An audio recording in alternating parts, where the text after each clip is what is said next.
O selo Sabedoria Arcana tem a honra de apresentar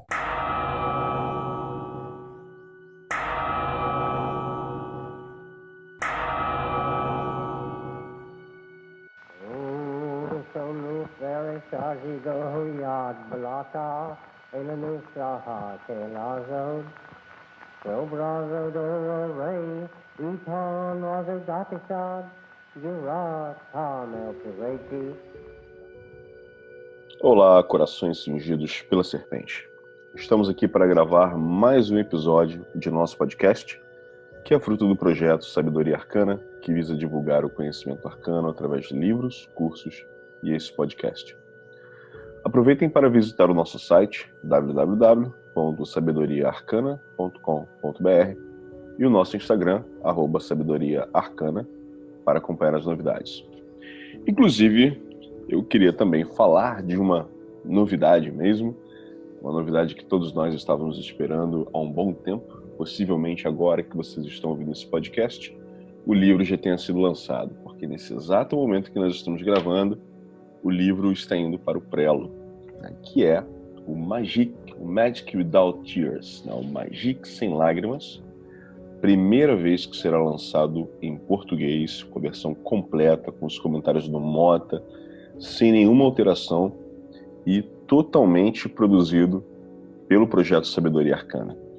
Então, espero que vocês aproveitem, porque esse livro, dividido em 2 tomos, cada um com cerca de 450, 500 páginas, será mais ou menos o produto final. Esse livro era considerado pelo Marcelo Ramos Mota a cartilha mágica que todo telemita deveria ler e aprender, porque foi uma das grandes obras de Mestre Therion. Então, aproveitem, olhem lá no nosso site, sabedoriaarcana.com.br, porque estará disponível já para vocês adquirirem o seu exemplar, né? O primeiro tomo, e em breve o segundo tomo será publicado por nós também. Então, aguardem, teremos sempre novidades aí. Nós aproveitaremos aqui o podcast para anunciarmos para vocês. E quero também dar as boas-vindas para os meus 2 companheiros de sempre, meus queridos amigos e irmãos, Adílio Jorge Marques e Lincoln Mansur. Sejam bem-vindos. Fala, Luiz, Lincoln, tudo bom aí? Fala, Prazer meus irmãos. poder falar com vocês. Fala, meus irmãos, mais uma vez aí reunidos, né, para esse maravilhoso momento aí de troca de experiências, de toda a sabedoria e tudo mais, né? É um prazer estar aqui novamente com vocês. Bem, já que já receberam as boas-vindas, já demos as novidades, vamos ao que interessa, que é um assunto bem interessante e bem pouco divulgado no Brasil, poucas pessoas conhecem, tanto na parte teórica e principalmente na parte prática. Apesar de ser um assunto, uma técnica razoavelmente antiga, hoje em dia ainda poucas pessoas praticam. Muita gente acha um sistema bem complexo, outras pessoas acham um sistema razoavelmente simples. Então hoje a gente vai falar um pouco sobre magia enoquiana. É um sistema recebido por John Dee e Edward Kelly, que foi denominado como sistema enoquiano.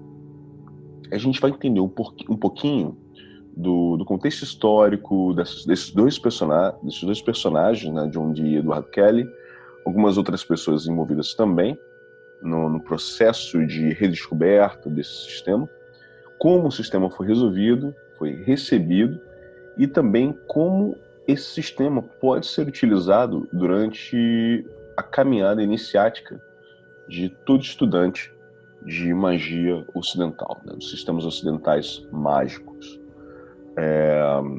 Alguns personagens muito importantes da história da magia, né, e do ocultismo ocidental utilizaram esse sistema durante sua progressão mágica, durante sua vida iniciática, e nos legaram algumas informações muito importantes, porque é um sistema quase que totalmente encriptado, se você não souber onde procurar e como encontrar as chaves.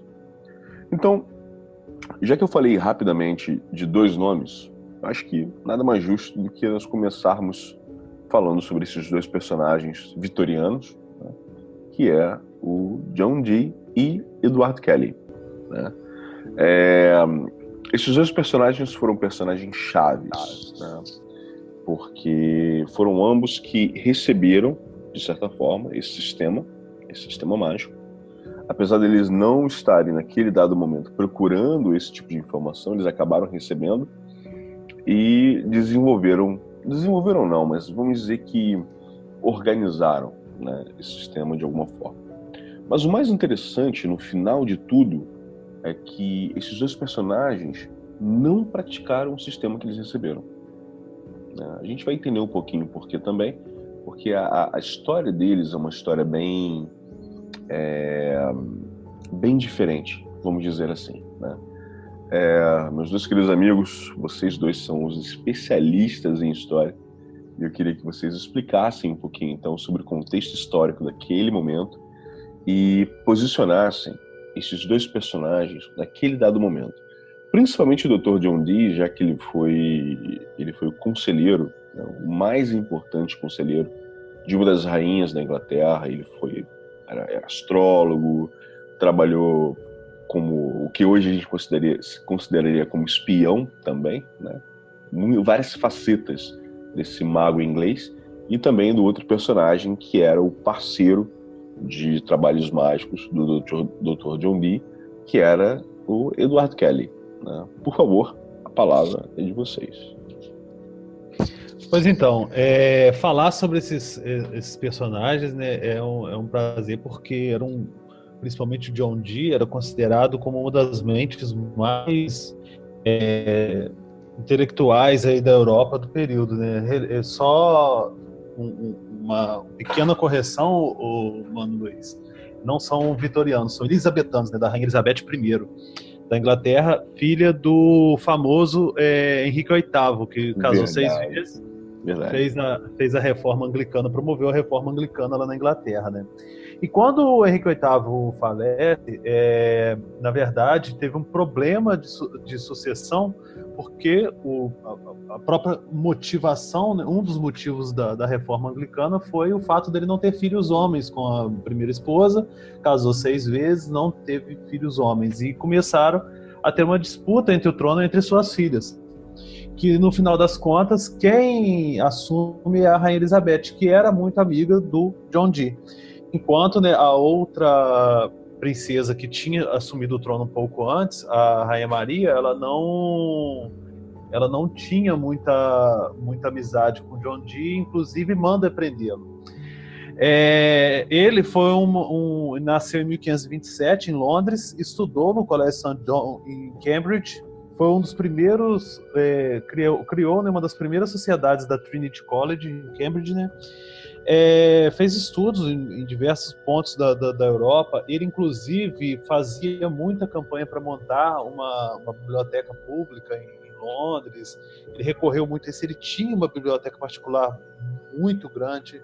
Era um cara das ciências mesmo. Ele se dedicava muito a visitar vários países na Europa para busca, né, pela ciência e tudo mais. E, no entanto, ele era um grande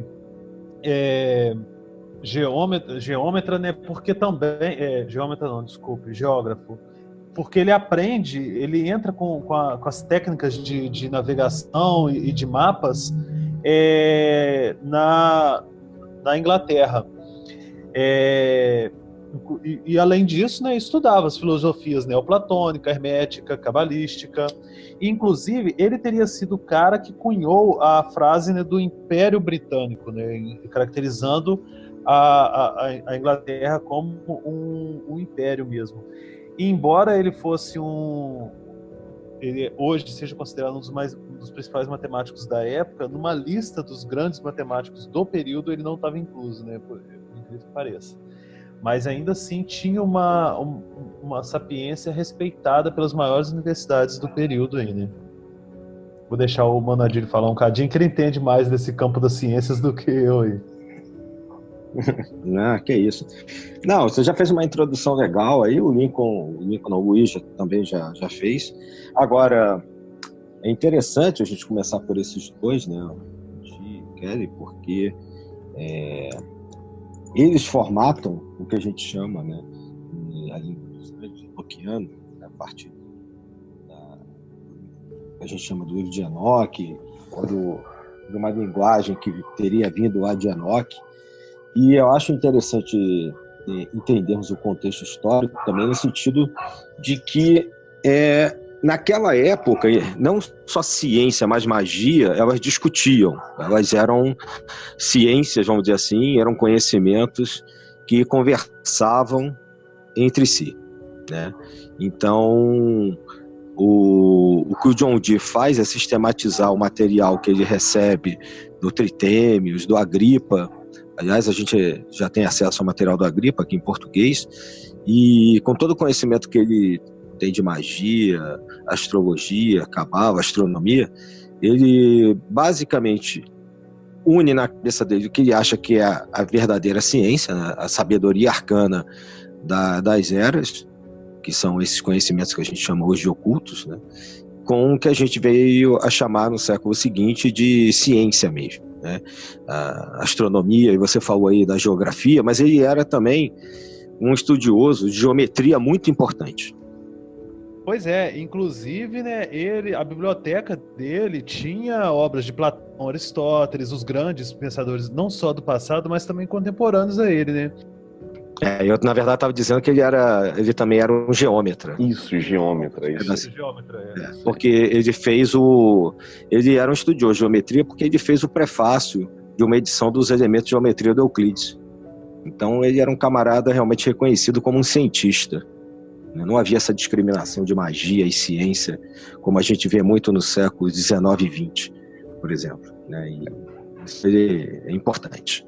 Inclusive, ele era considerado um grande astrólogo também, tanto que ele utilizava a astrologia para aconselhar a Rainha Elizabeth, né? Eu lembro que teve uma questão de uma batalha que ocorreria, se não me engano, foi contra os espanhóis, me corrijam se eu estiver errado, e ele aconselhou a Rainha Elizabeth a não colocar os barcos, né, a marinha, para lutar contra eles, porque ele sabia que haveria uma tempestade e tal, e daria algum problema ali. E foi justamente o que aconteceu, né? De acordo com os cálculos astrológicos dele, os barcos da marinha espanhola foram totalmente destruídos, porque realmente teve aquilo que ele previu, né? Então ele se utilizava. Eu acredito que essa correlação que ele fazia entre o conhecimento matemático que ele tinha e o conhecimento astrológico que ele tinha é que fazia com que as previsões dele realmente fossem corretas, né, para o trabalho que ele fazia ali de aconselhamento com a Rainha Elizabeth.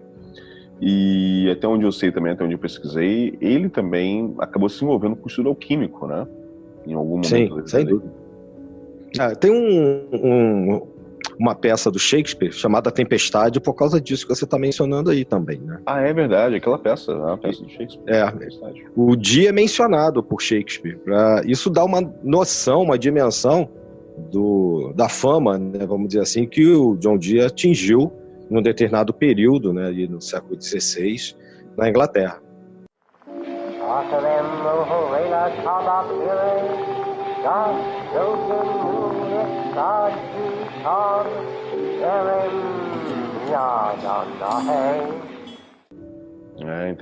Interessante. Agora, vamos falar um pouquinho também do Edward Kelly, né? Que o Dee é um personagem muito famoso, né? A gente consegue encontrar bastante informação histórica sobre ele. Enquanto que o Edward Kelly, ele era um personagem meio obscuro, né? Dee, nos trabalhos que ele fazia de scrying, né? Traduzindo scrying aí, seria um processo de evidência, né? Utilizando uma bacia d'água, um espelho, ou uma bola de cristal, algo do tipo. Ele tentou com várias pessoas diferentes, né, e obteve um sucesso parcial. No entanto, ele conhece Edward Kelly e é justamente com esse personagem que ele passa a ter o maior sucesso que ele teve na vida dele, no que diz respeito ao trabalho com o scrying, né? E aí a parceria se forma e dura durante alguns poucos anos, mas com uma produção bem profícua, porque ambos conseguem contactar entidades que foram importantes para organização do sistema enoquiano. É engraçado essas coisas do destino, né? Porque o Edward Kelly é um cara que, se a gente fosse olhar ainda hoje, a gente não daria nada para ele nesse sentido, né? Porque parece que ele teve as orelhas cortadas porque se envolveu num monte de problemas. Ele era falsário. Exato, acusado de roubo, falsário, né? Um 7-1, né? Literalmente. Isso aí, famoso.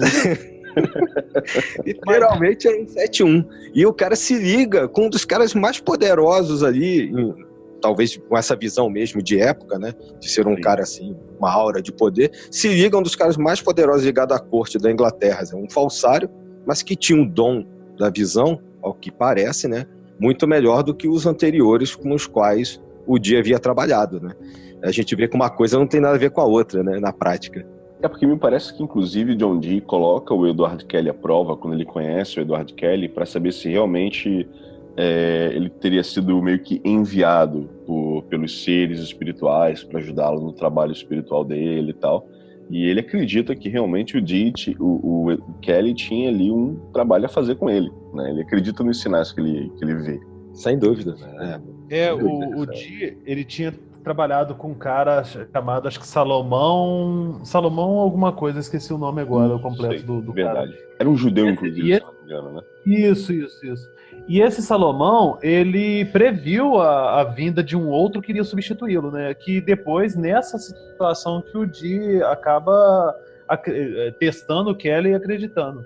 O Kelly, na verdade, né, ele tinha recebido algo de um pó vermelho e tudo mais, mas que ele começa a investigar. E esse tal de Salomão, ele já trabalhava muito com feitiçaria no sentido de necromancia. E o Kelly também tinha seus envolvimentos aí com a feitiçaria, com a necromancia e tudo mais, mas na verdade é porque ele recebe um livro, né, um suposto livro chamado Book of St. Dunstan, e com um pó vermelho, que esse pó teria sido roubado na cripta de um bispo católico, e o pó seria a base que transforma a prata, né, transformar qualquer metal em prata, e o pó vermelho, o pó branco transformaria em prata, e o pó vermelho transformaria metal base em ouro. Então é onde eles começam a fazer testes com essa parte alquímica, né? Mas o Kelly, inclusive, há relatos que ele tentou até, acho que chegou, não sei se chegou ao ponto de envenenar esse Salomão, mas ele andou tentando dar uma camboteada bonita no Salomão para poder pegar essa coisa com o Dee, né? Inclusive porque a alquimia era a paixão do Kelly e era um dos conhecimentos básicos que o John Dee tinha. Então, por isso dessa aproximação que começa, né, a partir da alquimia aí.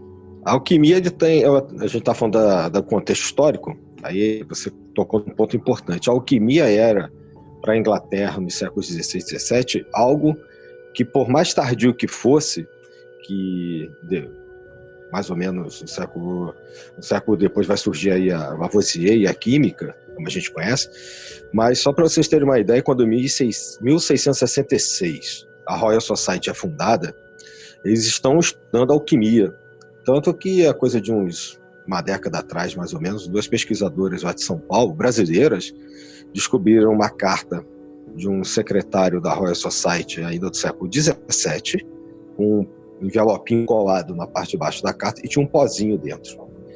E quando essa carta estava perdida nos arquivos da Royal Society, quando elas foram ler a carta e abriram, o pozinho ainda estava lá, um envelopinho feito de papel dobradinho, eles estavam estudando. Um alquimista tinha feito a remessa para a recém-fundada Royal Society, estava se comunicando com o secretário, que eu não lembro o nome, e eles estavam estudando, buscando uma espécie de solvente universal, buscando o alcaeste, termos alquímicos que, teoricamente, no final do século XVII não deveriam, se a gente fosse pensar na história dura, não deveriam estar na pauta da ciência, né? Mas isso era muito importante para a Inglaterra. Tanto que o John Dee coloca os trabalhos mágicos dele como ele se vê numa posição de um emissário político, né, vindo, né, de uma inspiração divina, para colocar a Inglaterra sempre como proeminente no mundo. Ele se vê como um dos responsáveis. E para isso ele usa a alquimia e as visões que ele vai fazer com Edward Kelly como se eles fossem instrumentos divinos para proteger a Inglaterra e torná-la, ao longo dos séculos, uma nação poderosa. Alguns pontos também que eu acho interessante, que assim, a gente não sabe se John Dee ele realmente foi capaz de transformar metal vil em ouro, né? Mas que ele viveu muito para a época dele, ele viveu.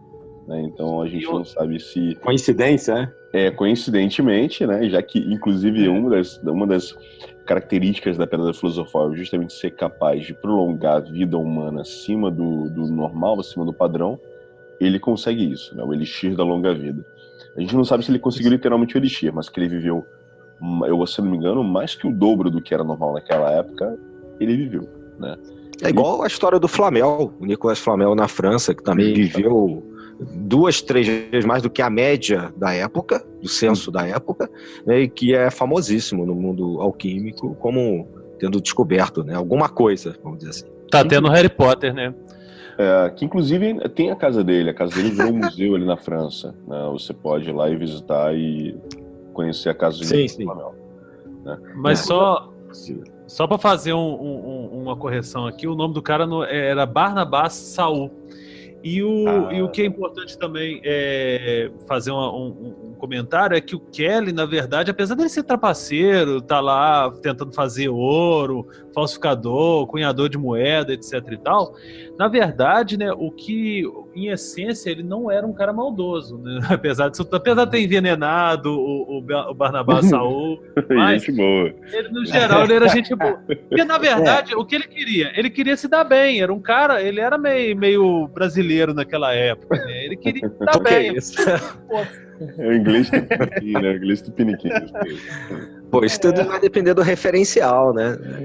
Você acha que é, né? Normal. Tanto que a gente vê, por exemplo, que no final da vida do Kelly, ele vai para Boêmia, né? Ele consegue lá o patrocínio de um conde, se não me engano, alguma coisa assim. E Rosenberg, se não me engano, é o nome do cara, e começa a patrocinar ele. E aí, porque ele promete ao cara que ele consegue produzir ouro, né? Só que ele não conseguiu, ele falhou a primeira vez. Então, a primeira vez, o que esse cara faz? O Rudolf, ele manda o Kelly que era o barão do reino, né? Ele manda o Kelly pra prisão. Mas o mais interessante é que o Kelly era tão convincente que esse barão Rudolf, ele nunca duvidou da capacidade do Kelly de conseguir fazer ouro em grande escala. Ele só achou que ele aprisionando o Kelly, ele conseguiria de alguma forma lhe forçar que ele cooperasse. E aí o Kelly concorda em cooperar, em produzir ouro, sai da prisão, falha mais uma vez, e aí esse mesmo barão manda ele também para a prisão de novo, num outro castelo. E aí o Kelly morre em 1597, com 42 anos. Dizem que foi quando ele estava tentando escapar da prisão. E pior, dizem que foi porque ele fez uma corda insuficientemente longa para descer da torre. Né? Então ele chegou no meio do caminho, não tinha mais corda, caiu. Mas a gente vê que até o final da vida o cara estava tentando ganhar dinheiro ali, se passando por alquimista. E eu acredito que realmente ele tinha interesse, ele estudava, porém ele se utilizou muito ali de embuste para conseguir dinheiro dos desavisados. Abusou da boa vontade alheia, né? Na verdade é essa. Justamente. Tem alguns historiadores que acham que ele teria enganado o John Dee, o que eu não acredito, particularmente pelo resultado da obra deles. Entendeu? Eu acho que ele conseguia conciliar essas questões assim loucas, né, do caráter, éticas, morais dele, né? Talvez, como eu te falei, né? Dependendo do referencial, né? Positivas ou não, depende aí de como você vê, com uma capacidade uma percepção, né?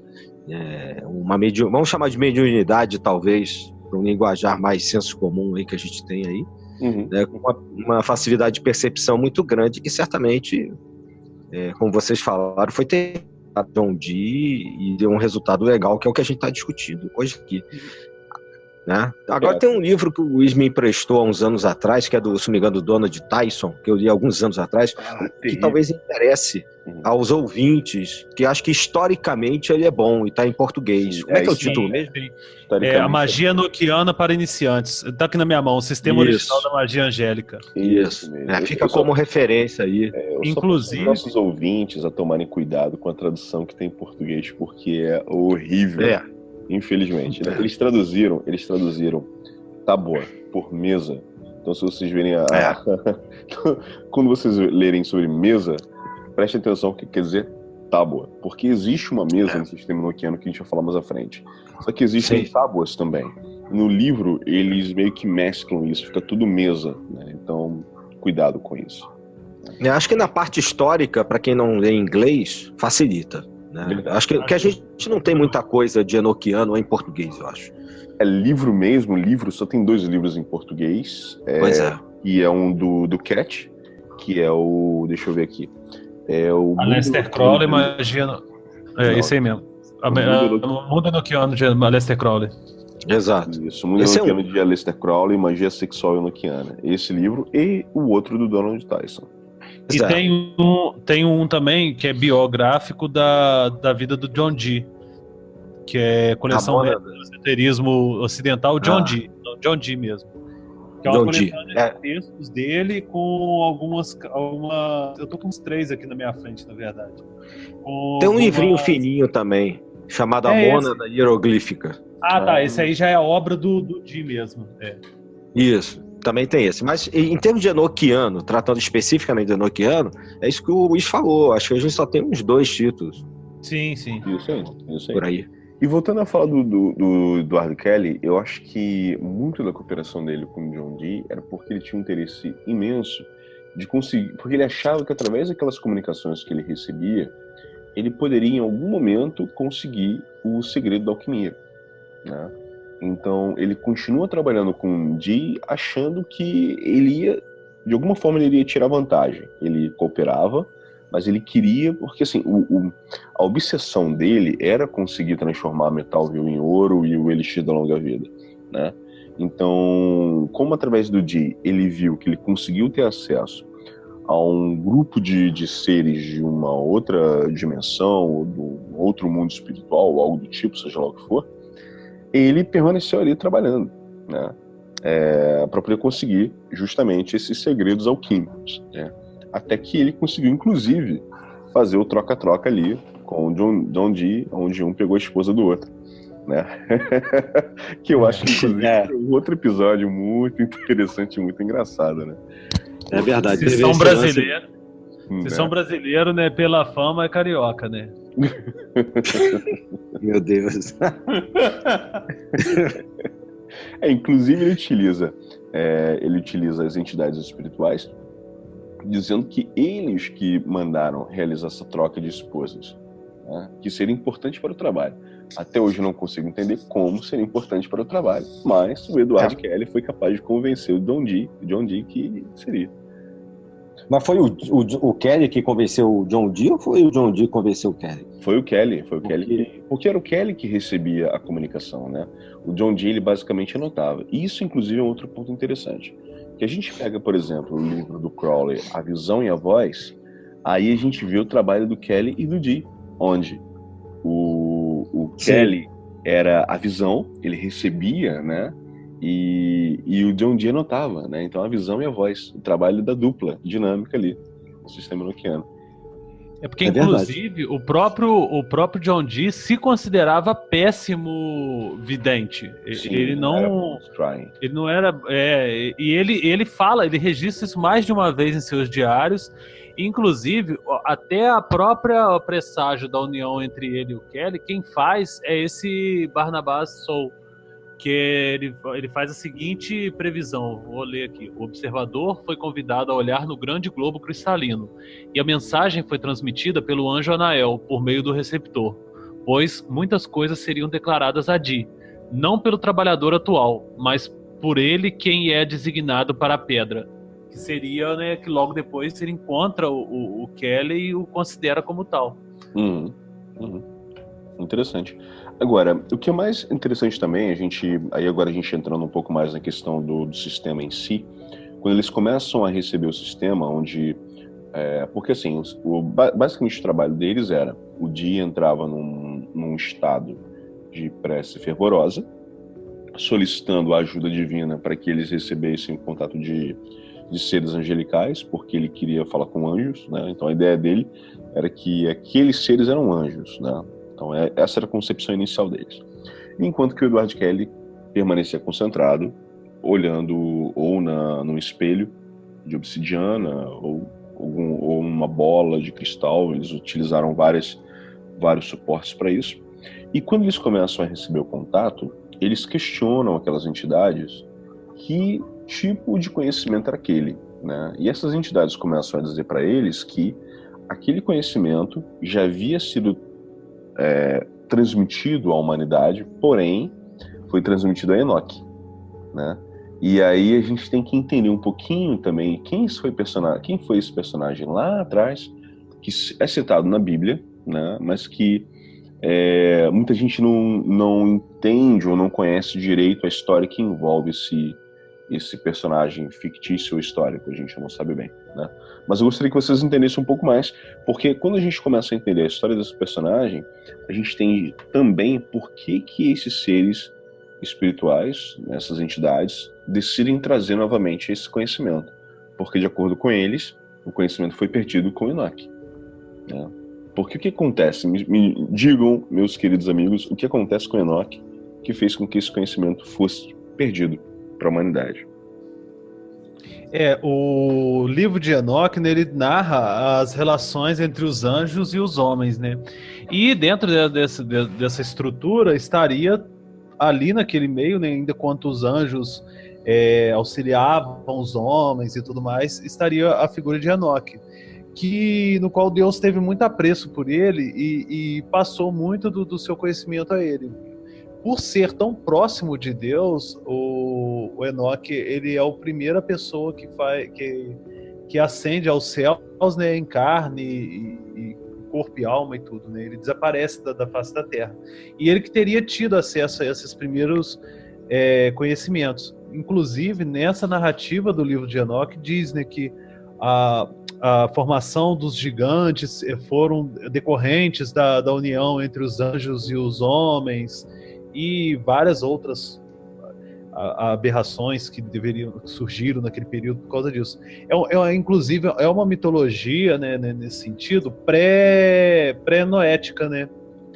Isso, porque isso acontece ali na Gênesis, né? Isso, na Gênesis. Antes de Noé.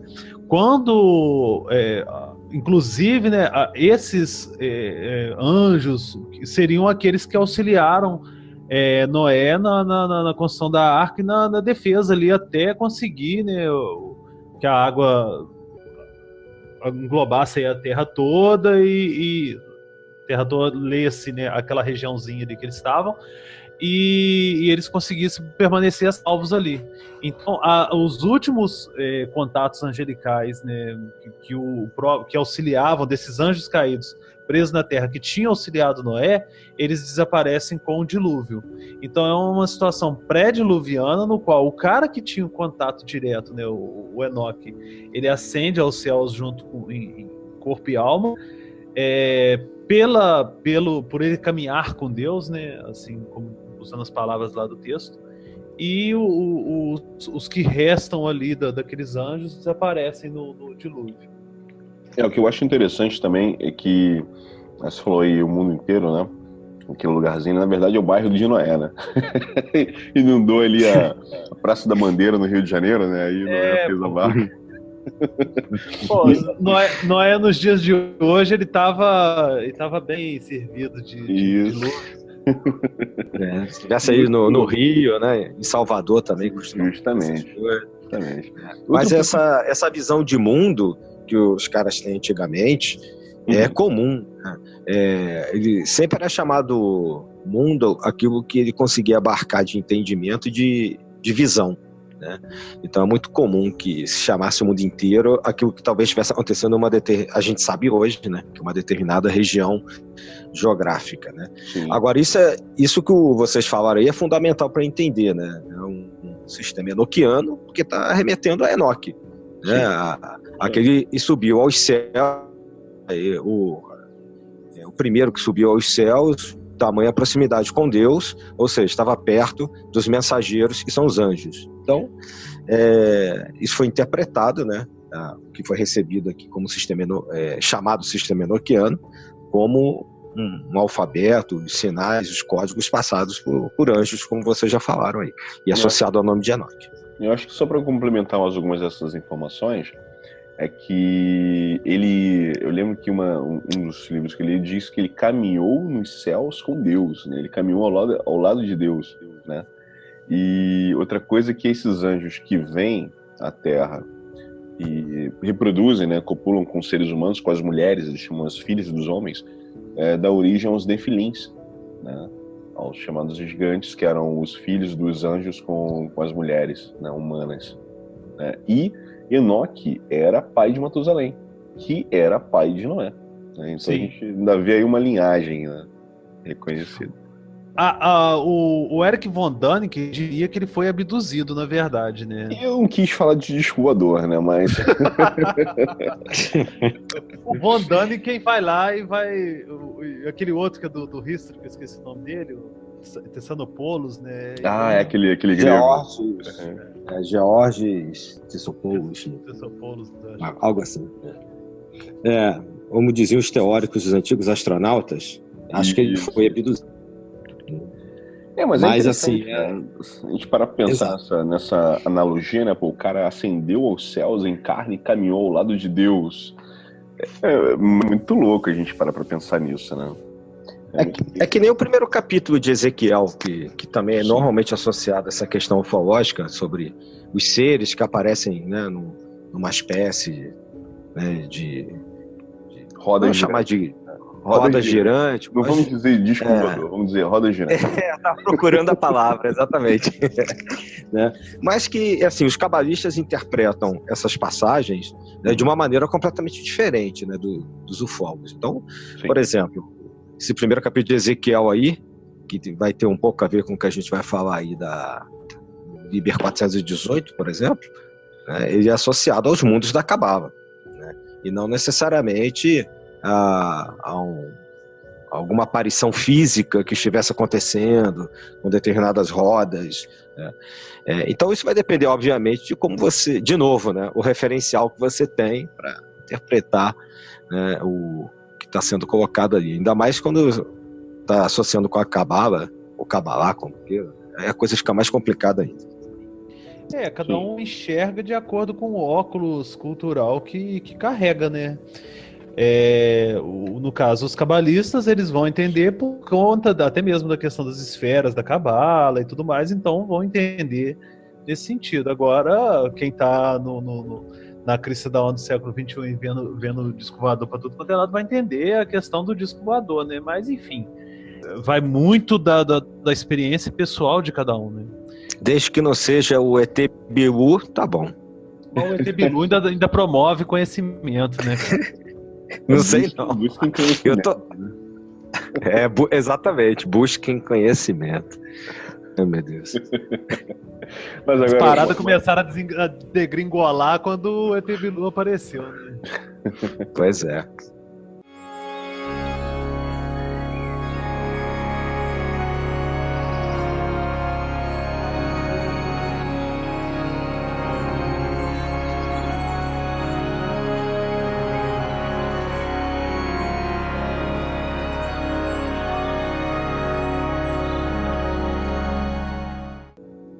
Mas agora, o interessante também é que o sistema, porque muita gente critica e contesta o sistema, né? Mas se a gente verificar a maneira que o sistema foi recebido, quando a gente começa a se aprofundar um pouco nas tábuas, que a gente vai falar um pouco mais à frente, e a gente vê que elas foram formadas como quebra-cabeças, e as letras, obviamente, o alfabeto é um alfabeto diferente, existe uma gramática própria. O o idioma, vamos dizer assim, né? O idioma enoquiano.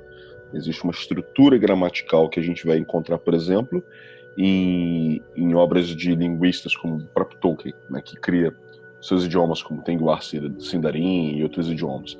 Então, os caras naquela época receber todo um novo alfabeto que formam novas palavras com uma escrita específica, uma estrutura gramatical e muito do conteúdo recebido, o Edward Kelly, ele recebia de trás para frente, porque ele não podia ditar para o Dee da maneira correta, porque se ele ditasse, ativava o processo mágico, né? Ativava a invocação.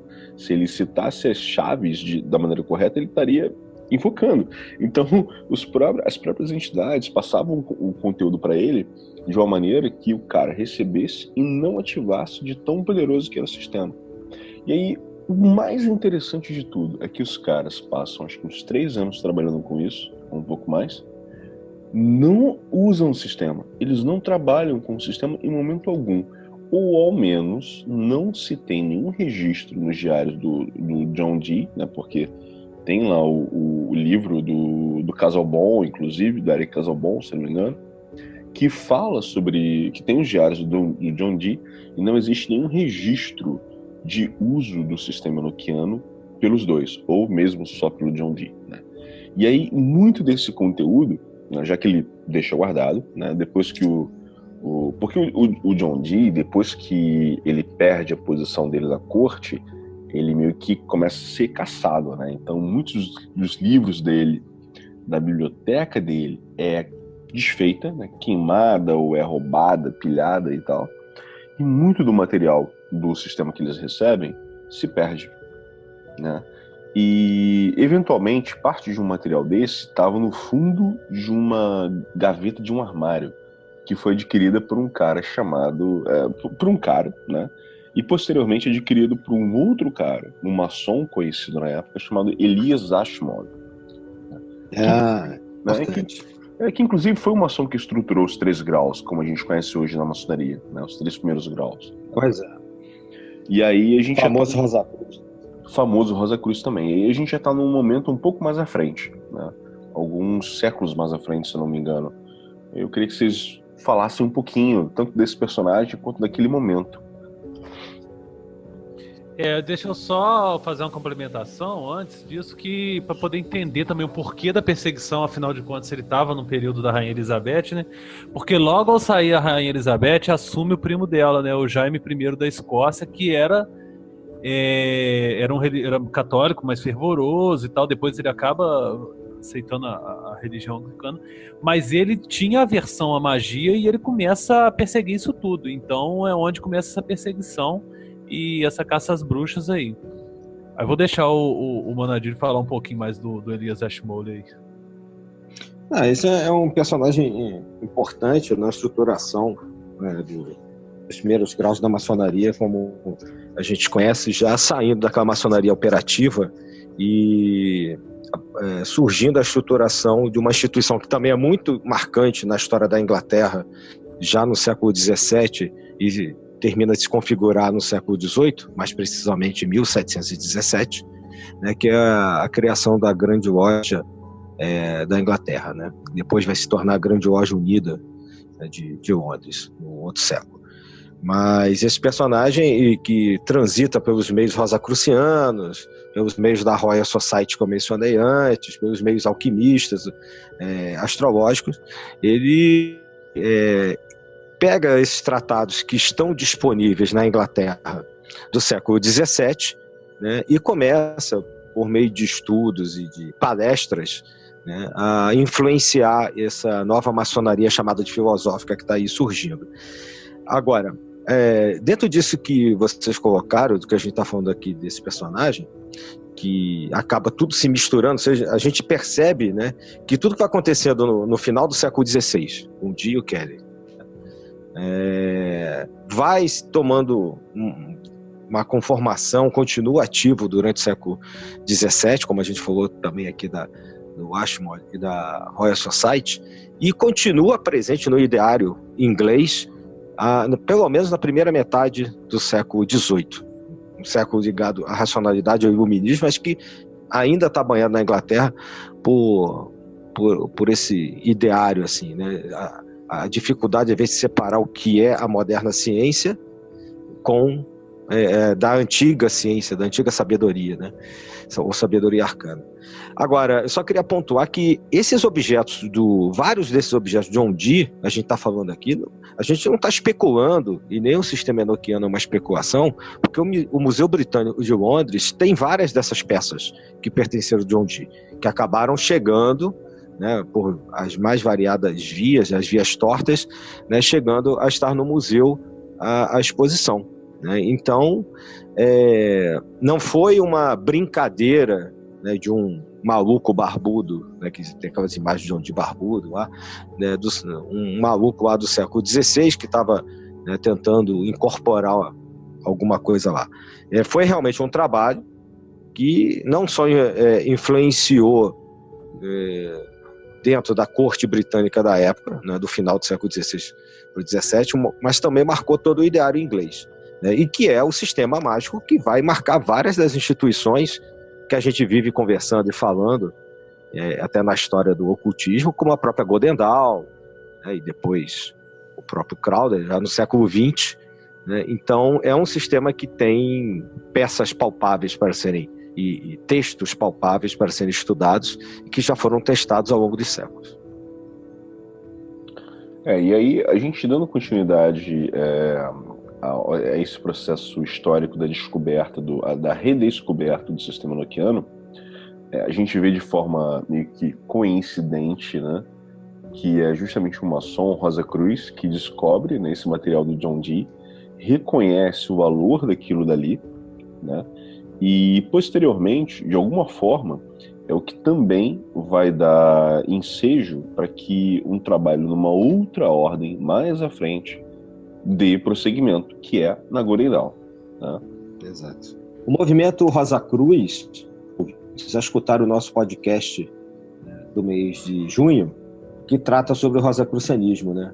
No qual a gente fala de algumas dessas personagens e organizações, etc., e de como o rosacrucianismo permeou esse ideário aí ao longo desses séculos na Europa. Mas é aquilo que eu falei antes, né? O rosacrucianismo ele vai ser uma espécie de pano de fundo porque ele está associado não só com o surgimento da ciência moderna nas academias científicas, de novo, né? É a terceira vez, eu acho, a Royal Society está cheia de alquimistas de Rosa Cruz lá, mas como a ciência alquímica é tradicionalmente associada ao pensamento Rosa Cruz, né? As lendas Rosa Cruz. E a estruturação dessas lendas é importante nessas organizações que vão se estruturar aí nessas ordens até chegar na Golden Dawn. Inclusive, né, assim, só teve essa valorização do sistema enoquiano porque caiu na mão de um cara que tinha referenciais tais para poder valorizar isso, que talvez se fosse outra pessoa qualquer, iria ignorar todo aquele material, mas por ele ser Rosa Cruz, por ele ter todo esse conhecimento, organizando aí a maçonaria e tudo mais, ter todo esse conhecimento ocultista, ele acabou analisando e valorizando aquele material, né? Que se fosse em outras mãos, talvez hoje a gente não estaria aqui discutindo sobre isso hoje, né? Justamente. E um tempo mais tarde, quem acaba redescobrindo novamente o material herdado do próprio Elias Ashmole, né, que foi para a biblioteca, foi para o museu, muitas das coisas e tal, também é um grupo de Rosa Cruzes e maçons, né, que os fundadores da Golden Dawn eram Rosa Cruzes ligados à Societa, né, e maçons, até porque para fazer parte das Societas Rosacruciana era necessário ser maçom. E eles reconhecem ali um sistema mágico de grande profundidade, eles eles organizam aquele conteúdo e enxertam dentro do trabalho da Golden Dawn.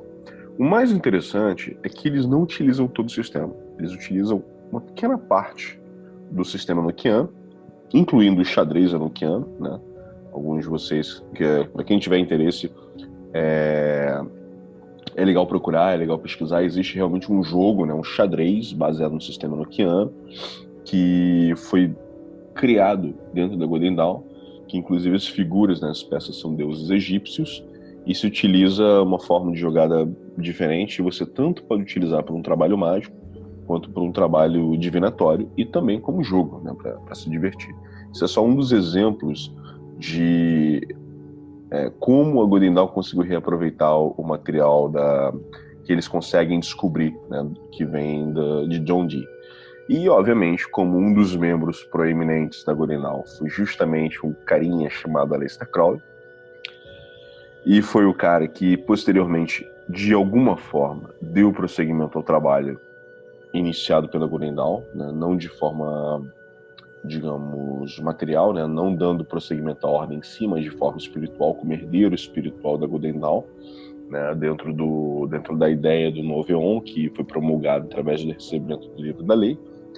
Ele se utiliza também do sistema enoquiano que ele aprende a partir da Godendal para o seu próprio avanço iniciático, né, e é onde a gente vai ver em um dos livros dele, chamado A Visão e a Voz, o trabalho mágico do Crowley com o sistema enoquiano para o seu avanço iniciático, para que ele pudesse avançar nos graus, né, nos graus espirituais, não no grau como comendo ou algo do tipo assim, né?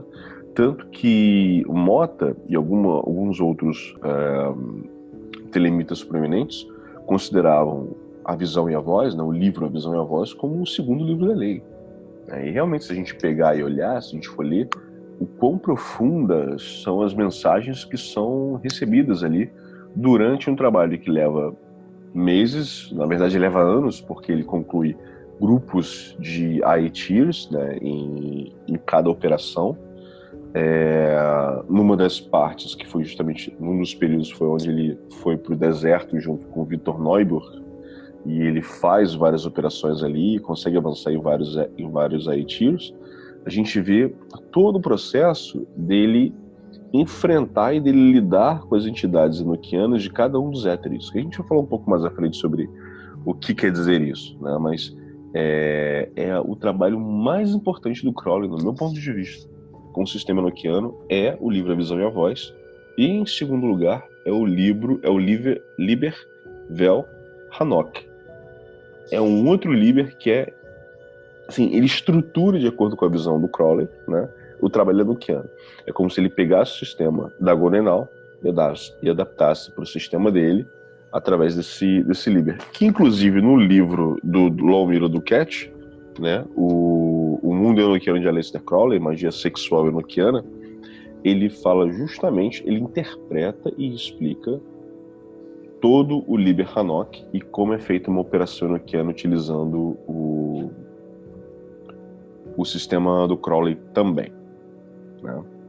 Então é interessante que a gente consiga contextualizar também como é que foi esse processo todo de vivência do Crowley na Godendal com relação ao sistema enoquiano e como ele decide dar prosseguimento ao trabalho enoquiano dentro do seu próprio sistema, já fora da Godendal.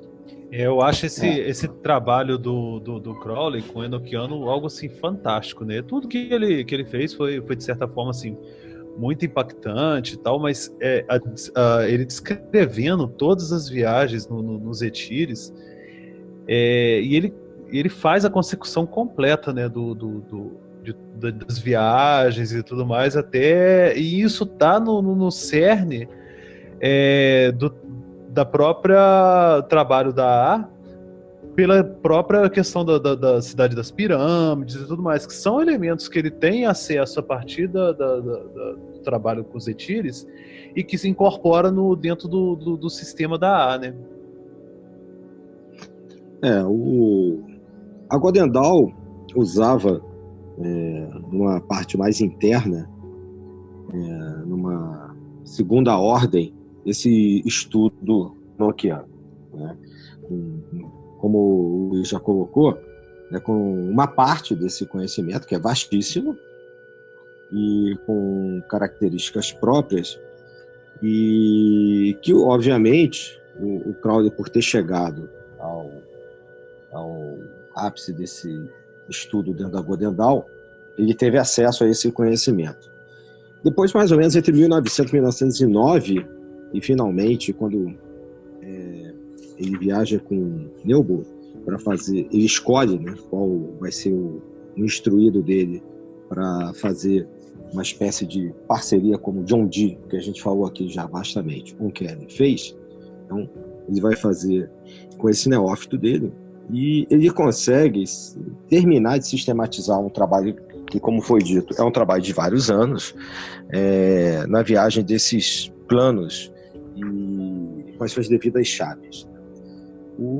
Eu acho interessante como ele sistematiza no livro Liber 418, que é Visão e a Voz, que o Luiz também já colocou, como é que ele coloca um por um, cada um, as invocações, cada um dos aitis, e que, obviamente, é uma das chaves que o Mota e outros perceberam que devem ser conjugadas com outras formas de conhecimento para que se atinja a consecução, o objetivo da consecução, que para muitos é conversação com o sagrado anjo guardião de cada um, né? Agora, isso demanda um estudo aprofundado, porque, segundo alguns estudiosos, se a Godendal trabalhava com o enoquiano na sua parte mais interna, provavelmente já trabalhasse num outro plano, que não em ACA, não em Malkuth, já pensasse numa projeção mais sutil, né, numa espécie de viagem astral que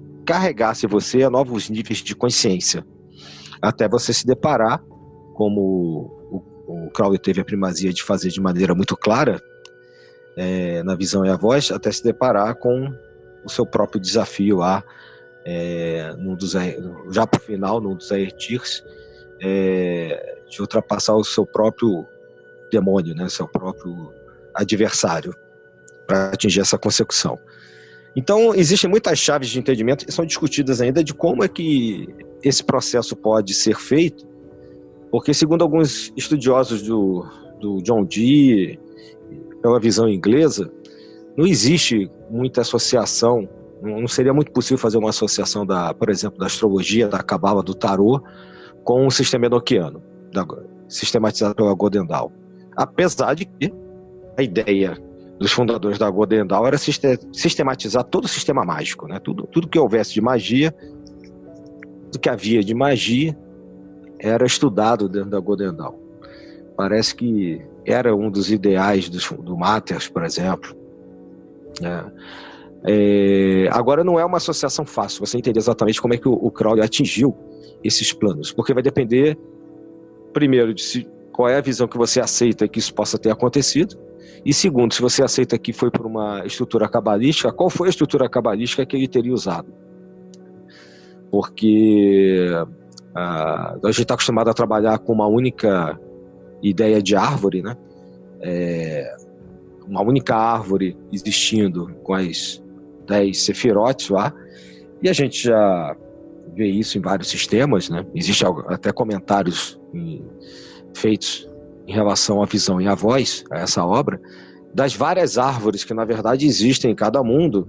Então, a partir de que ponto o Crowley poderia ter partido para conseguir anotar, né, e conseguir a consecução do sistema enoquiano? Então, essa é a parte prática que demanda realmente uma discussão mais aprofundada, um estudo mais aprofundado de cada um que queira entender um pouco mais sobre isso. É importante você citar essa questão da árvore da vida e do sistema mágico do Crowley, no que diz respeito ao avanço dele nos graus, né, e nas suas consecuções. É que, assim, eu não quero me aprofundar muito em cabala, porque isso não é o assunto do nosso podcast de hoje, pode ser num próximo podcast, mas se a gente parar para pensar que, ao invés de a gente entender que existe apenas uma árvore da vida, mas que existem várias árvores da vida dentro dos 4 planos básicos que existem na árvore da vida, vamos dizer que cada plano básico teria sua própria árvore da vida, né? Então aí a gente já multiplicaria as sefirotes e os caminhos, assim, por um número bem maior, né? Bem maior. E o Crowley, ele acaba utilizando os éteres nesse processo mágico. Eu vou falar sobre os éteres um pouquinho mais à frente, a gente vai abordar essa questão, mas antes de falar dos éteres, eu quero falar sobre uns outros pontos ainda do sistema mágico do próprio John Dee, já que nem na Golden Dawn, nem o próprio Crowley acabou utilizando o sistema por completo, né? Mas uma das coisas que tinha no sistema do John Dee, que eles receberam das entidades, foi a mesa de trabalho. Eles chamavam de a mesa sagrada, né? Essa realmente seria uma mesa sagrada, porque era uma mesa, literalmente, né? The Holy Table. Então, essa mesa, ela era formada basicamente por um quadrado, né? Era um quadrado que passava por todo o perímetro da mesa, né? Pelos 4 cantos daquele quadrado, com várias letras. Existe uma sequência exata de letras ali naquela mesa. Um hexagrama no meio da mesa, um hexagrama que pegaria a mesa inteira. 7 selos posicionados sobre esse hexagrama. Os 7 selos, obviamente, estariam vinculados cada um a um planeta diferente, né? Naquela época eram 7 planetas, né? De acordo com a astrologia daquele dado momento. E uma tabela de 3x4 com 12 letras em alfabeto enoquiano. Essa tabela de 3x4, ela seria a parte central de uma tabela maior, de 12x7. Essa tabela de 12x7, como eu falei antes para vocês, o sistema enoquiano seria um sistema criptográfico ou encriptado. Nessa tabela, são de 12x7. Várias letras são colocadas ali, e quando a gente lê essas letras numa sequência correta, a gente consegue pegar os nomes dos 7 reis e dos 7 príncipes de cada um dos planetas. Então você vai pegar o nome do rei e do príncipe de cada um dos 7 planetas.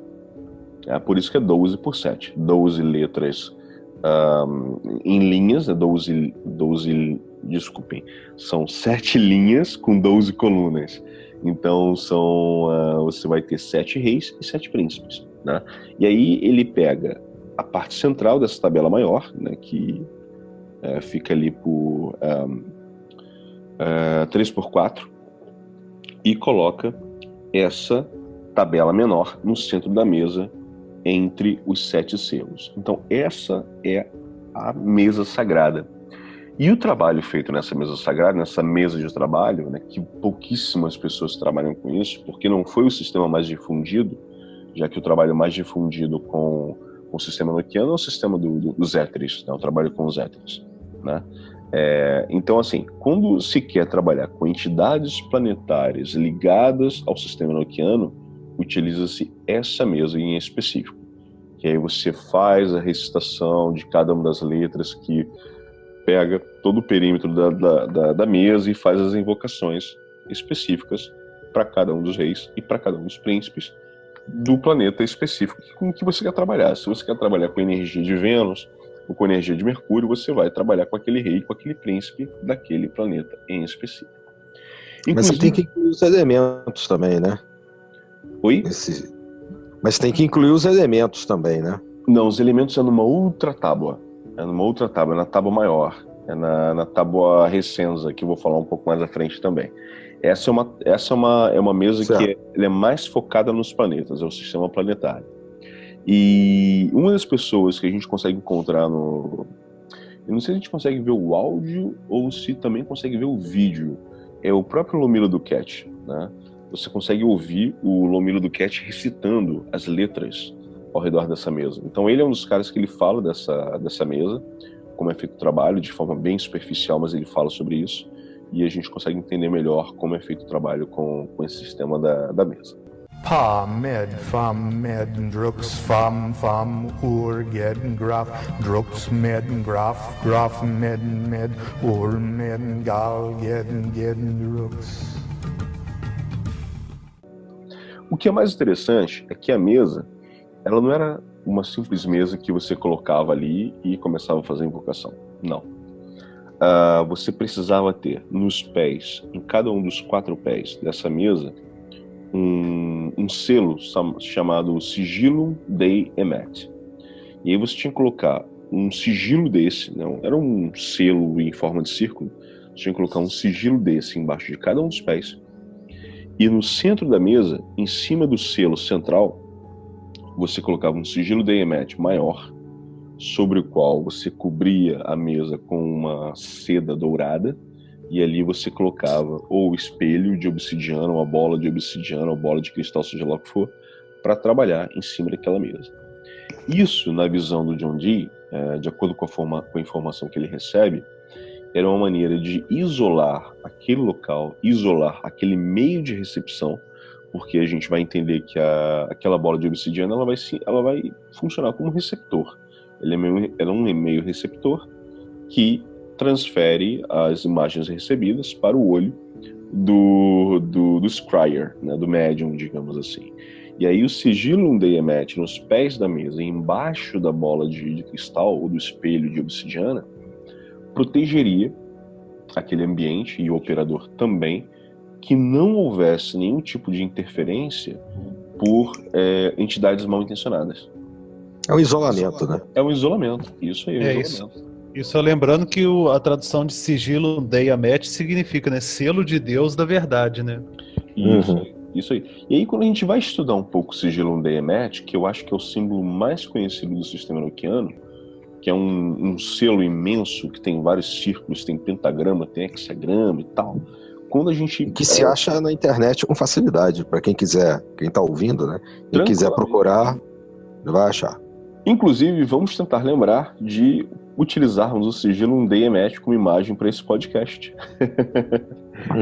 Que aí facilita aí para a galera olhar, né? É, bem lembrado. Fica como referência.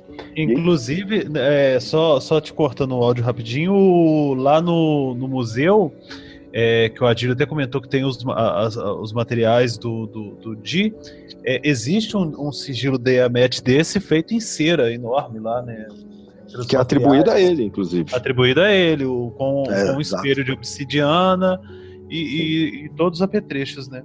Isso aí, lembrando realmente. Que a bola de obsidiana pode ser substituída por um espelho negro. Isso, perfeito. O efeito vai ser o mesmo.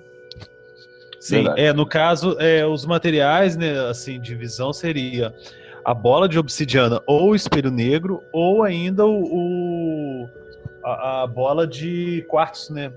Que seria a bola de cristal que a gente tem, que ele também utiliza em alguns trabalhos, principalmente na primeira fase com Barnabás Saul, ele utiliza mais esse globo de cristal, né? A bola de cristal. Sim. Mas assim, eu pessoalmente tenho uma preferência maior pelo material de obsidiana, porque ele tem um nível de reflexo de luz bem menor. Então acho que ele... É verdade. Eu acho que ele cansa menos, né, o olho do operador. Né? Sim. Isso é importante, essa questão, né? Essa questão do passo de... Você pode falar melhor sobre isso, né? Quanto é cansativo o trabalho. O quanto exatamente. Eu e o Luiz já fizemos algumas dessas práticas, né? E fiquei, no caso, como o responsável pela questão da visão, né? Na bola de obsidiana. E não é recomendável realmente que a pessoa fique muito tempo, mais de talvez 20 minutos, 15, 20, 25 minutos no máximo, porque por mais que você isole o ambiente, né, tenha as preparações prévias, há um desgaste no scrying, há um desgaste realmente forte de energia. Agora, realmente, a bola de obsidiana, ela tem essa característica que o Luiz falou, né? Ela facilita bastante. Eu, particularmente, não me adapto bem com as de cristal transparente, né? Que não sejam negras, que não sejam superfícies escuras. Mas parece que também, segundo eu sei, o John Dee, né, e vários outros que usaram o espelho negro, né, também associavam que quanto mais escuro era mais fácil a questão das visualizações. E voltando a falar do sigilo Undeyemet, né, a gente vê que ele realmente funciona como isolante, digamos assim, isolante energético, espiritual, seja lá o que for, né? Justamente porque quando a gente vai analisar a composição desse sigilo, ela, novamente, lembra um sistema totalmente encriptado, uma série de combinações de coisas, de letras, que quando a gente vai analisar parte a parte daquele sigilo, a gente vê que o traçado do sigilo, quando a gente segue aquele traçado e segue as letras que tem em cada ponto do traçado, nomes são formados. Nomes de arcanjos, nomes de anjos, nomes divinos, né, que foram transmitidos pelas entidades enoquianas ao John Dee através do Edward Kelly, e eles passam a utilizar esse sigilo como meio de isolamento, né? Mas mesmo com esse isolamento todo, existiram algumas situações em que uma entidade enoquiana diz que, na verdade, não era ela que estava falando com eles, era uma outra entidade se passando por ela em um determinado momento no trabalho deles, né? A gente não sabe se realmente foi uma falha ou se eles fizeram isso para testá-los, né? Mas, de qualquer forma, como eles não utilizaram o sigilo DMET, eles até fizeram, mas como eles não utilizaram o sistema como um todo, acho difícil que eles tenham utilizado toda a organização que deveria ter sido feita, né? Mas mas talvez fosse interessante só pontuar antes de você seguir, irmão Luiz, porque você vai seguir para um outro ponto que é importante, que aqui a gente tem nós mencionamos já 2 ou 3 atividades, vamos dizer assim, do enoquiano. Você falou primeiro do xadrez, né, na época da questão da Golden Dawn. Isso aí. Que alguns dizem, né, que até aquele xadrez que aparece no primeiro filme do Harry Potter teria sido uma inspiração, não sei se é verdade ou não, mas eu já li a respeito. Teria sido uma inspiração desse xadrez enoquiano da Golden Dawn. A gente falou aqui da questão do Crowley utilizando isso, né, e sistematizando isso no objetivo, né, das viagens, né, das percepções e do conhecimento adquirido nos éteres, né? Uhum. E agora você está falando de um outro trabalho no qual você tá em conversação com uma entidade, né, por intermédio da bola de obsidiana, onde você tem uma pessoa que fica ali fazendo essa, digamos assim, essa conversação, pegando as mensagens, né, tendo essas visões, né, a visão e a voz, né, e uma outra segunda pessoa que está anotando, né, não só também pode estar fazendo as invocações e as preces, etc., como o Di fazia, mas também anotando o que está sendo descrito, né, que está sendo visualizado naquele espelho, naquela bola. Então, eu entendo que a gente está em 3 momentos, são 3 momentos diferentes já do enoquiano, né? Sim. Ainda tem um quarto. Se vocês concordam. Eu tenho um quarto que foi a mesa de trabalho, que eu comentei, que foi o contato com as entidades planetárias. Exato. Ainda tem essa... É só para quem está ouvindo, né, e não conhece o sistema, exatamente, para ver, não só entender a complexidade do trabalho, a antiguidade e complexidade, que a gente começou lá com a história, mas que quantos trabalhos diferentes podem ser feitos dentro de um sistema enoquiano. Ainda tem outros ainda. Um sexto, por exemplo, seria o Liber Hanok, que foi escrito pelo Crowley, né, que ele adapta o sistema que você mencionou. Ele. Isso aí, que eu mencionei lá atrás, né? Eu não vou entrar em detalhes do Liber Hanok, porque todo mundo consegue pegar o Liber Hanok traduzido na internet e tal, dar uma lida, e pode inclusive encontrar esse livro do Lomiro Duquette explicando o Liber Hanok, que, na minha opinião, foi a melhor explicação que eu já li sobre esse Liber até hoje, com um porém.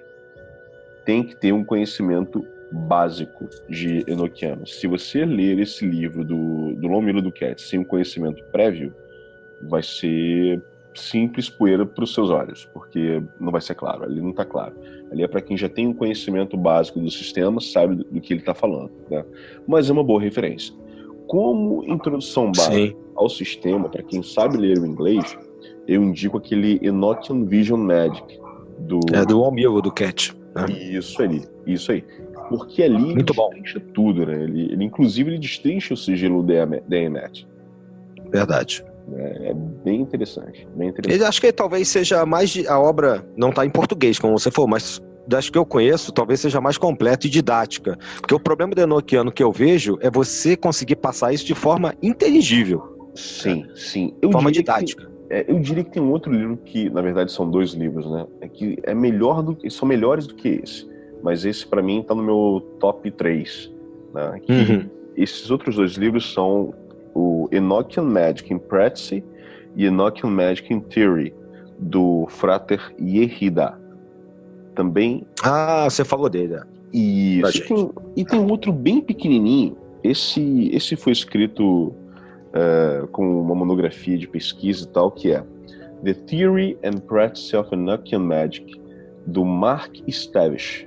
É um livro bem pequeno, é um livro de, deixa eu ver aqui, cara, tem tipo 75 páginas, né?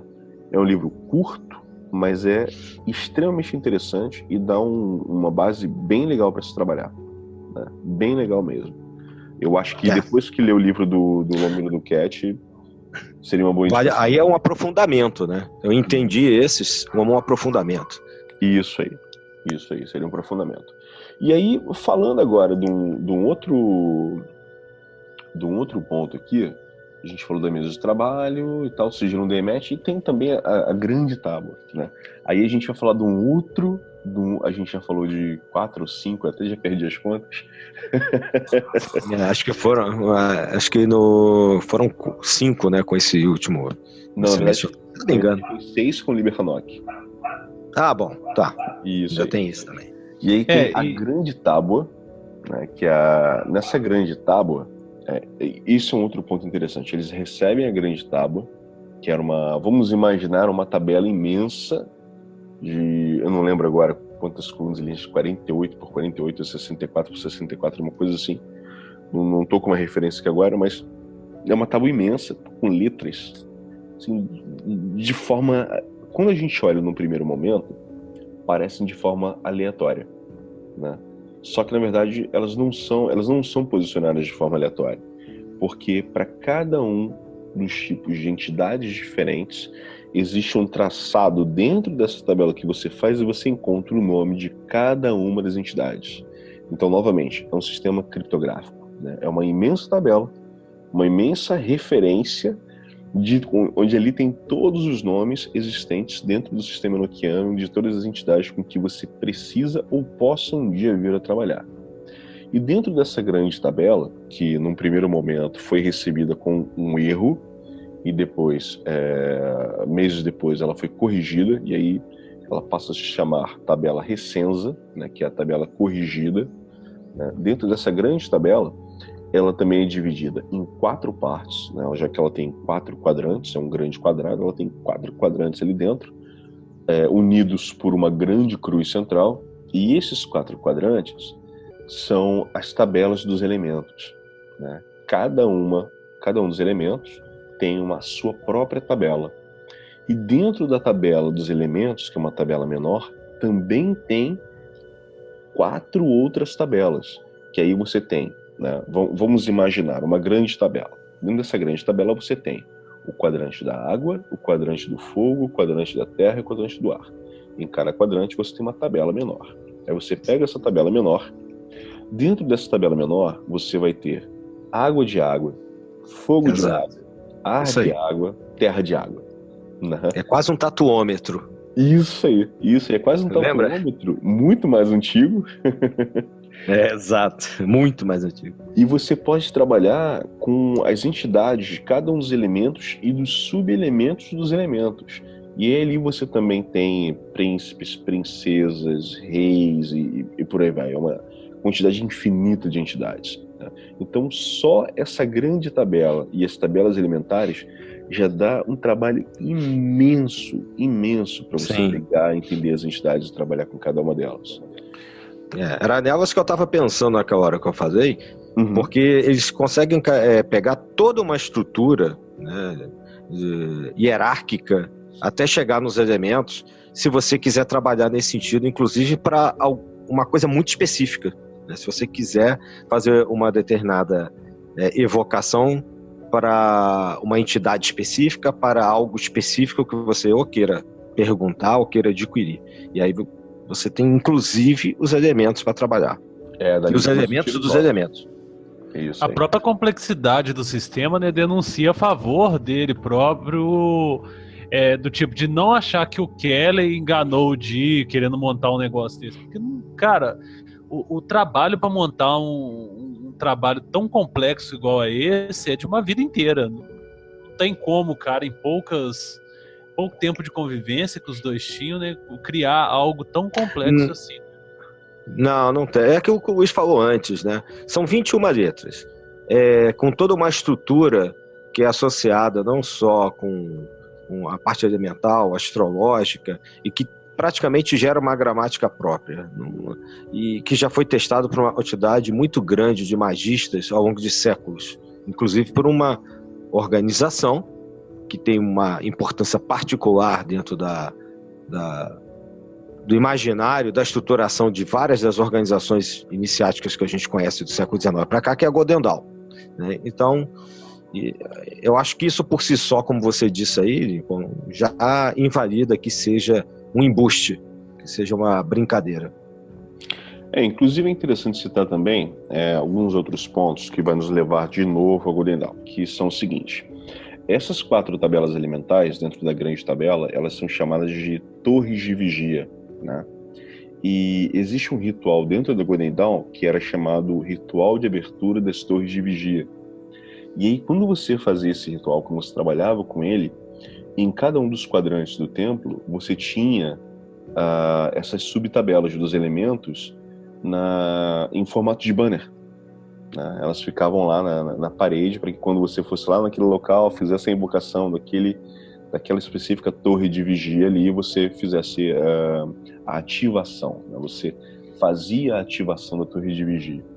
E essas ativações, elas eram feitas através de uma outra tabela menor, chamada tabela de união, onde você tinha 4 nomes, né? E esses 4 nomes seriam como se fossem regentes do espírito que ativariam cada uma dessas torres de vigia. Então vamos imaginar que a gente está no meio no centro de um universo, e você tem as atalaias, né? As torres de vigia em cada um dos cantos do universo, para que você não ultrapasse aqueles limites, né? E esse ritual específico que eles faziam dentro da Golden Dawn era para ativar essas atalaias, ativar essas torres de vigia, e de alguma forma você conseguisse transpor aqueles limites definidos pelos 4 elementos. Olha que interessante, porque a gente está aqui restrito pelo quê? Né? Pela matéria.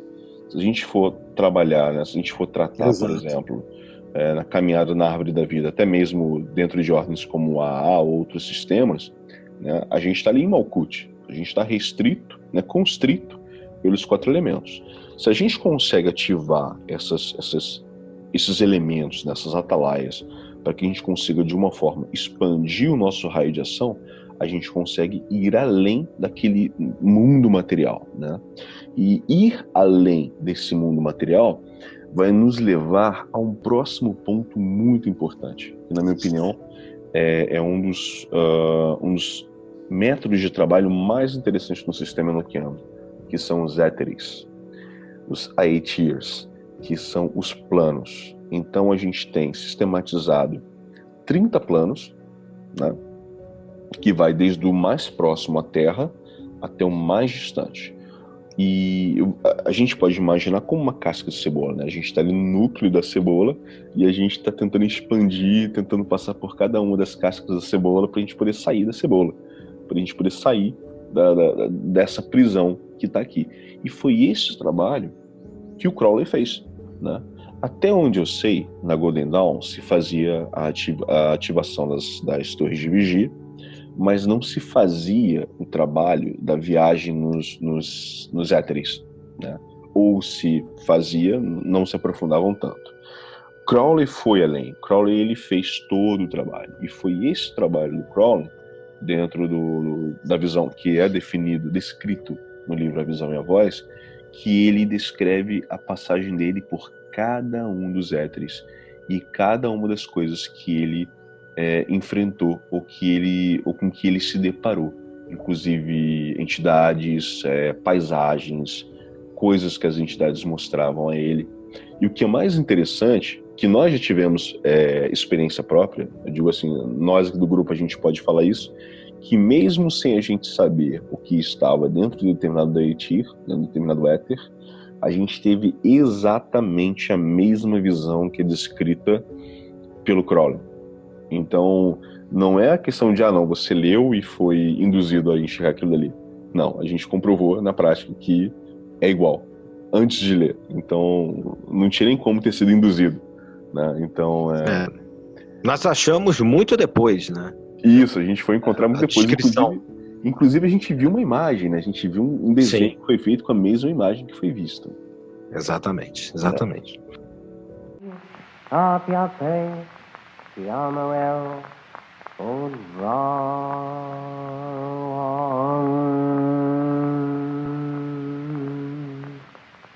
To the Creator, old Rodameron. Até onde eu sei, segundo a Godendal, parece fazer uma espécie de viagem astral muito específica, usando os éteres, mas assim, sem tanta liberdade e com tantos detalhes com os quais o Crowley trabalha e depois descreve, né, na visão e a voz. Era quase como se fosse um mergulho nos tátuas que a gente conhece. Sim. Tá? Segundo as descrições que eu vi, era muito parecido com isso, né? Ou fazer um mergulho, por exemplo, uma espécie de viagem astral, de visão astral controlada em cartas do tarô, né? Então existem vários trabalhos nesse sentido. Agora, o trabalho que está no Liber 418, né, que é a visão e a voz, ele tem uma associação muito mais profunda em termos, ao que parece, pelo que a gente percebe do que sobreviveu da Godendal, mais profunda em termos de amarrações, como eu estava mencionando antes, com o objetivo da consecução maior, né, que a gente fala, da conversação com o Sagrado Anjo Guardião, com as relações cabalísticas e com várias outras estruturas de estudo que a própria Godendal tem, que foram aproveitadas, por exemplo, na Astro Argento e em outras organizações mais ocultistas, né, do que pode se supor. Então, eu acho que isso é um avanço. Eu acho que o Liber 418 é um upgrade, é uma etapa a mais do que se fazia no final do século XIX, até mais ou menos em 1900, 1902, na Godendal. Eu concordo. E a gente consegue perceber que isso acontece também pelo seguinte: quase todos os métodos de trabalho noquianos, você continua meio que, não vou dizer preso, você continua estagnado aqui, né, no plano material, você continua aqui em Malkuth. Mas quando você vai trabalhar com os éteres, você é forçado a expandir sua consciência, né? Então você acaba tendo acesso a planos acima daqueles que são os seus. Tanto que o que é dito, né, o que foi compreendido através da prática de tantas pessoas é que você só consegue alcançar o éter de acordo com o seu nível da consciência. Então, se você atingir uma consecução dentro do seu trabalho mágico, dentro da sua cena iniciática, em que você só vai conseguir alcançar o éter, o 25º éter, por exemplo, você não passa dali. Ali você até vai encontrar a chave para você conseguir transpor os obstáculos que bloqueiam a sua caminhada para o próximo. Mas você vai estar bloqueado ali, né? Daí, isso é importante falar. Justamente. E esse foi o motivo pelo qual o Crowley fez o trabalho. Porque ele começou o trabalho dele com os éteres, alcançou alguns primeiros éteres, parou. Depois ele continuou de novo. Se eu não me engano, foram 3 ou 4 fases diferentes em que ele trabalhou com os éteres durante anos, até que ele alcançou os últimos graus de consecução dele, né? Porque ele encontrava nos éteres os obstáculos que ele tinha que sobrepor, eram como se fossem os desafios ou as provas iniciáticas que ele encontrava na caminhada dele.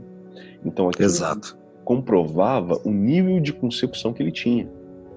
Tanto que tem um dos éteres que é dito que é onde habita Corozon. Exato. O demônio que vive no abismo. Que se você não passa por ele, você não ultrapassa o abismo. Justamente. Você se perde. O nível de dificuldade vai aumentando, né? É igual fase de videogame. Você começa lá na primeira fase, tá beleza, né? Facinho, é o mais próximo da Terra. Conforme você vai aumentando, você vai encontrando os chefões. Até que vai ter os últimos chefões lá, né? É exatamente isso. Acho que é a melhor comparação moderna nós poderíamos ter, essa de um videogame. Isso aí. E aí, quando a gente fala dos éteres, né? Muita gente deve estar se perguntando, né? E como é que eu acesso essa parada aí, essa bagaça, né? Primeiro, existem chaves. Na verdade, são 19 chaves, né? 19 chamadas. Tradicionalmente se fala 18, mas na verdade são 19 chamadas. As 18 chamadas, as primeiras 18 chamadas que a gente tem, elas estão ligadas as duas primeiras, as tabelas do espírito, né? A primeira e a segunda chamada estão ligadas à tabela do espírito, que é aquela tabela que eu falei lá que tem 4 nomes e tal, que é aquela que ajuda na ativação das atalaias, né, das torres de vigia. E as demais 16 tabelas, 16 chamadas, estão ligadas aos 4 subelementos dos elementos. 4 vezes 4, 16 chamadas, né? Então, caso você queira trabalhar com alguma entidade de alguma das subtabelas dos elementos da grande tabela, basta utilizar da terceira até a 18ª chamada, né? Primeira e segunda chamada para ativação e da terceira a 18ª chamada para invocação das entidades dos elementos. E aí você tem os governantes, você tem os reis, você tem os querubins e tal, por aí vai. A 19ª chamada, ou a 19ª chave, ela é a mesma chave que você utiliza para alcançar qualquer um dos 30 éteres, né? Então, aí as pessoas desdobram e falam 49 chamadas. Na verdade, a 19ª é a mesma, só muda o nome do éter. Basicamente isso, né? Se a gente for já entrar na questão do método de trabalho, eu acho que se a gente colocar uma sequência aqui, a gente poderia falar que a melhor sequência seria a seguinte. Primeiro, banimento. Sempre fazer um banimento. Qualquer coisa que você faça na tua vida inicial, qualquer prática. Sem dúvida. Começar com banimento. Isso aí, né? Você não vai botar roupa limpa sem tomar banho antes, né? Então, por favor, faz um banho espiritual ali, né? Faz um banimento no ambiente. Até visita, né? Você nunca chama visita na tua casa se tua casa não estiver limpinha ali, bonitinha e tal, né? Então, é a mesma coisa. Você está invocando ali, então faz o banimento antes, ativa o sigilo da Emet, né? Aí você pode fazer você faz o que você bem entender. Você faz uma prece, uma meditação, seja lá o que você... cada um faz da maneira que quiser, né? Mas né? Até porque se você está utilizando um isolante energético como o sigilo da Emet, você tem que ativá-lo, né? É quase que obrigatório. Como todo sigilo, né? Como todo sigilo. Como todo sigilo. Se você vai usar um já tradicional como esse, né, secular, ou criou um sigilo novo, você precisa ativar esse sigilo, senão ele não... É como se fosse um aparelho que você não botou no on, tá no off o tempo todo. Isso aí. E a partir daí, depois que você fez o banimento, ativou o sigilo, sentou bonitinho ali em frente da tua bola de obsidiana ou tela ou espelho negro, seja lá o que for que você decidiu utilizar como scrying, como suporte para scrying, aí você utiliza a primeira, se você quiser, não é obrigatório, né? Mas dá um suporte bom porque ajuda a meio que a sintonizar a primeira e a segunda chamada enoquiana, né? Que você está ativando, sem dúvida, né? Tá ativando a ainda mais para quem não tem experiência. Justamente. Porque você está trabalhando com a tabela da união e está ativando os 4 nomes ali que tem a ver com as 4 atalaias, né? Então, ao invés de precisar fazer todo o ritual de ativação das 4 torres de vigias, que é um ritual razoavelmente trabalhoso, você faz a primeira e a segunda chamada, que você está ativando a tabela de união e de quebra está ativando as 4 torres de vigia, né? É como se estivesse avisando ali para os vigias, tô passando aqui, hein? Vou pro plano mais próximo aí depois de vocês, tá bom? E aí, depois da primeira e segunda chamada, aí sim você vai fazer a 19ª chamada. Repete umas 2, 3 vezes, acho que 3 vezes é o suficiente, e fica guardando, né? Quando você... É interessante que você, se não tiver alguém que possa te ajudar, que você coloque um gravador e vá verbalizando o que está acontecendo, né? Isso aí. Ajuda bastante. E é importante que as chamadas sejam feitas em enoquiano, né? Exato. Porque já existe essa transcrição, né? Essa transcrição em alguns livros e apostilas, você encontra essa transcrição do enoquiano para que você consiga verbalizar. Um cara que fez todas as transcrições, e eu gosto do material dele, é o Benjamin Howe. Ele tem todas as transcrições e também... É uma referência. E como você pronuncia cada uma das palavras em enoquiano também. Isso é importante, né? Porque não é tão fácil assim, né? A gente vê a maneira que a palavra é escrita, né? É uma maneira diferente. Bem diferente. Justamente. E aí você aguarda, né? Fica ali aguardando um pouquinho, e você em algum momento você vai começar a ter uma visão, né? Em algum momento. E é interessante porque cada um dos éteres tem governantes, né? São 30 éteres. Todos os éteres, excetuando-se o 30º, que é Tex, tem 3 governantes. Tex, que é o mais próximo da Terra, tem 4 governantes, né? Uhum. E é interessante porque esses 91 governantes, existe uma tabela, inclusive, que diz que cada um desses governantes governa uma região específica da Terra, né? E aí cada um deles tem uma assinatura. Essa assinatura é um traçado específico, e quando a gente coloca esse traçado em cima do local correto da grande tábua que eu citei para vocês ainda há pouco, a gente descobre o nome dele. Tem lá o nome dele bonitinho, na combinação das letras ali no traçado da linha. O que caracteriza que não é uma coisa aleatória. Justamente. Como a gente estava falando antes. Porque tudo se combina perfeitamente, né? É muito interessante isso. E esses governadores, eles servem como guardiões dentro do éter, né? Então é importante que você solicite, né? Enquanto você está viajando no éter, você faça uma invocação específica para cada um deles. Porque, como eu falei para vocês conseguem descobrir o nome de cada um dos governadores na grande tabela, né? Ou vocês procuram na internet lista de governadores dos Aetirs, vocês vão encontrar. Ele tem um nomezinho, vocês fazem a invocação para cada um dos 4 governadores do Tex, e é como se eles fossem abrindo as portas para vocês, né? E aí... literalmente é isso, né? Literalmente isso. Literalmente isso. Não é nem como se fosse. Eu acho que fica muito complicado se você fizer um tipo de trabalho nesse sentido, se você não fizer antes e pedido permissão, como acontece em qualquer trabalho mágico, ocultista, quando você vai trabalhar em determinado plano com determinadas entidades, vamos dizer assim. Sim, e é o caso. Sim, botando uma maneira bem simplista, até quem trabalha com rituais afros, como Umbanda, quando vai para o meio da mata, não tem que lá que fazer lá o pedido lá para as entidades que reagem à mata? É a mesma coisa. Você pede permissão para entrar, pô. E se os caras acharem... como se você estivesse entrando na casa de alguém, né? Você toca a campainha, né? Você pergunta pro cara, ei, tudo bem? Cheguei, posso entrar aí? É isso. É basicamente isso. E uma outra analogia que eu acho bem interessante também é quando perguntam, mas por que eu tenho que falar em enoquiano? Por que eu tenho que fazer chamados em enoquiano? É simples. Se você vê um rato passando na tua casa, né? Tá ali correndo na tua casa, o rato olha pra você e começa a gritar, o que você faz? Você não vai matar o rato, né? Você vai treinar, vai matar. Mas se você vê um rato correndo pela tua casa, de repente ele corre, olha pra você, para e fala no teu idioma, mesmo que errado, o que você vai fazer? Você vai dar atenção pro rato, né? Porra, um rato que fala português. É a língua, uma língua dos anjos, né? Então você quer falar com os anjos, né? Você vai ter maior facilidade, segundo o enoquiano John Dee, se você fala a língua deles, né? Isso aí. Então é uma língua de poder, né? Toda língua de poder tem essa facilidade de ativar chaves ancestrais. O latim faz um pouco disso, o hebraico faz isso, o grego faz isso também. Então, o enoquiano, de uma certa maneira, faz isso. Vai atuar da mesma forma.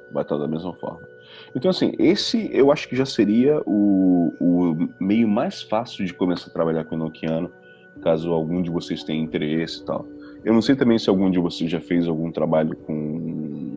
Aqui não tem a ver, agora o que eu vou falar não tem a ver necessariamente a ver com o sistema enoquiano, tá? Mas é um ponto onde o sistema enoquiano pode dar uma ajuda, que é com Goécia, né? Uma das coisas mais difíceis quando se trabalha com Goécia é você conseguir densificar a manifestação de uma entidade goética com que você está trabalhando ali. E se você trabalha com a primeira, porque da mesma forma que no trabalho enoquiano, a primeira e a segunda chaves ajudam a gente a ativar as torres de vigia para trabalhar com as entidades enoquianas, a primeira e segunda chave do sistema enoquiano também auxilia no processo de facilitar a manifestação de entidades goéticas quando você está fazendo um ritual goético, né? Então também fica uma dica para quem nunca utilizou, para quem já trabalha com Goécia e não conhece o sistema enoquiano, fica aí uma dica para botar à prova aí as chamadas enoquianas, para ver como funciona. né? Exatamente. E, na verdade, tudo isso é uma prática, né? Tanto um sistema quanto o outro, como em qualquer sistema que você vai usar no mundo místico ou ocultista, você precisa de prática. O fato de não dar certo a primeira vez não quer dizer que o sistema não funcione. Sim, é o que não vai dar certo nunca. Então, mas isso, inclusive, é um ponto interessante que eu acho no sistema enoquiano, que ele é um sistema tão forte e as chamadas são tão poderosas, que mesmo que você não tenha mediunidade, não seja sensitivo ou algo do tipo assim, quando você começa a fazer uma chamada enoquiana, você começa a se sentir meio afetado. Eu, pelo menos, eu começo a me sentir meio afetado. E já vi outras pessoas falarem o mesmo também, né? Eu não vou nem falar nada. Eu lembro que, inclusive, que tem um caso no livro do Lomelo Duquette que ele fala isso, que num dos trabalhos que ele fez, uma das pessoas do grupo que nunca tinha tido nenhuma manifestação, nunca teve nenhuma percepção, foi justamente o cara que começou a receber mensagem em enoquiano. E o cara achando super estranho, e o cara repetindo em enoquiano aquilo que ele estava ouvindo, né? É aí que ele não conhecia, né? Justamente. Aí a gente vê o quanto é poderoso esse sistema. É simples na utilização. É complexo na compreensão, mas é simples na utilização. Isso é um ponto importante e super poderoso. Sim, sem dúvida. É aquilo que a gente falou logo no início do caso do John Dee com Kelly, né? Quem a gente menos poderia esperar que tivesse condições de fazer um scrying foi justamente, né, o cara que é o charlatão, 7-1 e etc. Porque uma coisa não tem a ver com a outra. Esse sistema de moral que a gente está acostumado, né, durante séculos, né, não é o sistema de moral. O sistema de moral humano não é o sistema moral do outro plano, o sistema moral do espiritual ou ocultista.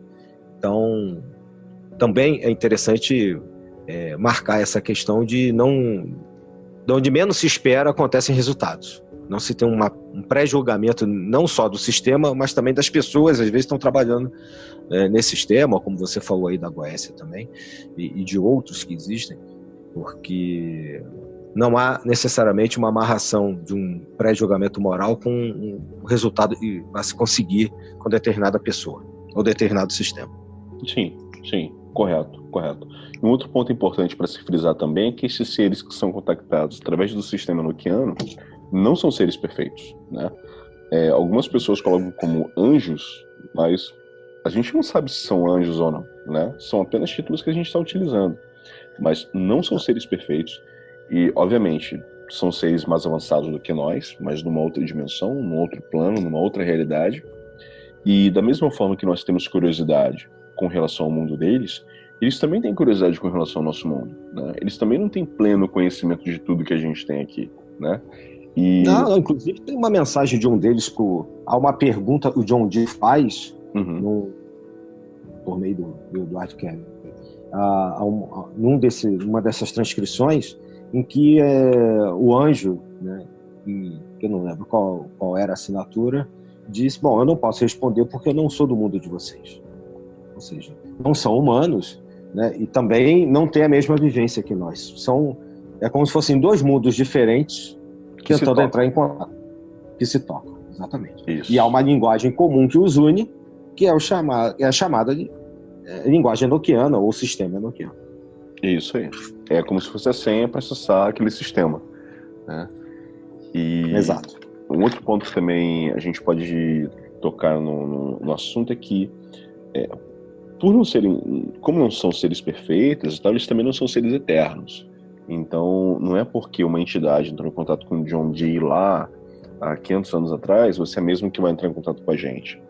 Os nomes, quando a gente fala de nomes nas tabelas, não são literalmente nomes como a gente conhece aqui na nossa realidade. São como se fossem títulos, né? Você fala Bobogel, por exemplo.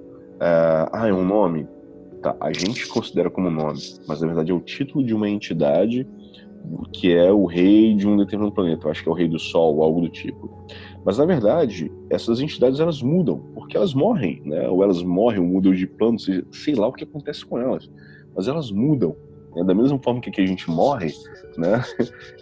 Elas também devem passar por algum processo de transformação, porque elas não permanecem as mesmas durante a eternidade. Uma das entidades, inclusive, fala isso pro John Dee. Né? Sim. Os sistemas mudam. É por isso, às vezes, numa determinada época, o Aeon, seja lá como queira chamar, um sistema funciona muito bem e depois, numa outra época, num outro Aeon, ele perde a sua eficácia.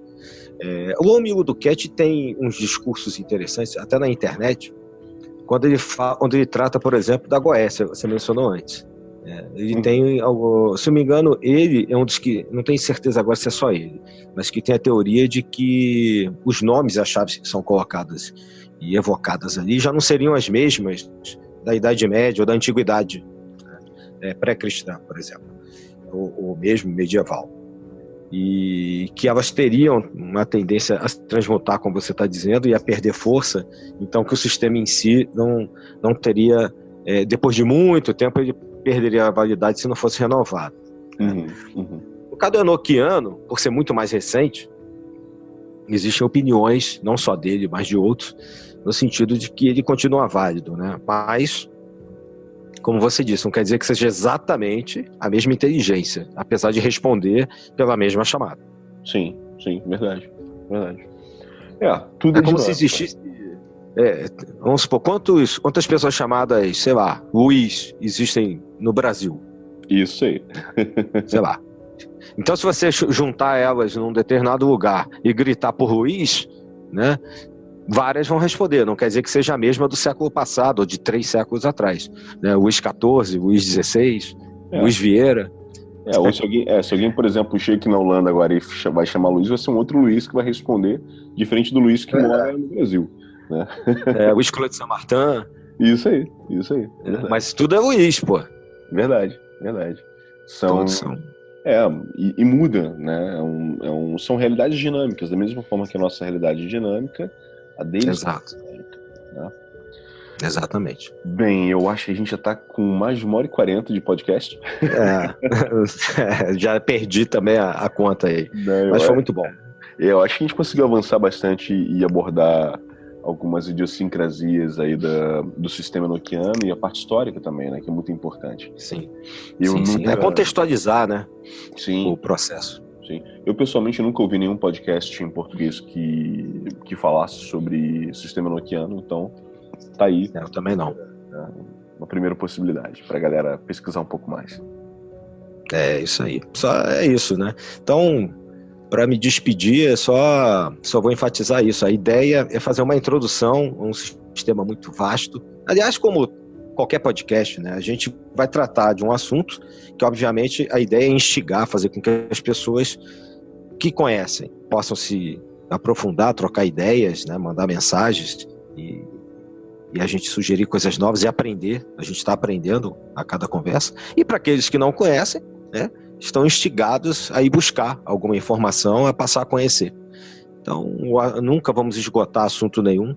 A nossa ideia é aprender, trocar informações e passar também o que a gente vivenciou, né? Muitas das vezes, né, nem só estudou, vivenciou adiante. Mas é isso. Nosso irmãozinho Lincoln, ele teve um probleminha, né, técnico, teve que sair agora há pouco, mas deixou aqui o seu abraço enoquiano para todos. E eu, da mesma forma, deixo. É isso aí. Forte abraço, meu querido irmão e amigo Adílio. Forte abraço também para os nossos ouvintes. E, em breve, teremos mais novidades aí. Porque um dos projetos que a gente também tem na Sabedoria Arcana é lançar um livro sobre enoquiano. Né? Exatamente, Quem sabe aí no início do ano que vem, né? Exato. Tá aí está sendo formado, está sendo evocado aí, junto com os anjos, né, na linguagem enoquiana. Vamos ver se daqui a pouco ele se materializa. Verdade. Daqui a pouco ele vai estar pronto. E existem vários outros projetos, como você colocou, né, e obras, como você colocou no início, né? A gente está com o Magic aí saindo esse ano, né, já tivemos outros lançamentos. E depois do Magic, volume 1 que sai agora, né, o volume 2 e outras obras também que serão colocadas em disponibilidade para o público em português. É isso aí. Bem, obrigado a todos, obrigado aos ouvintes, obrigado meu querido irmão e amigo, e nos vemos na próxima. Da mesma forma. Forte abraço. Até lá, até. Forte abraço. Obrigadão. Tchau, tchau. Tchau, tchau.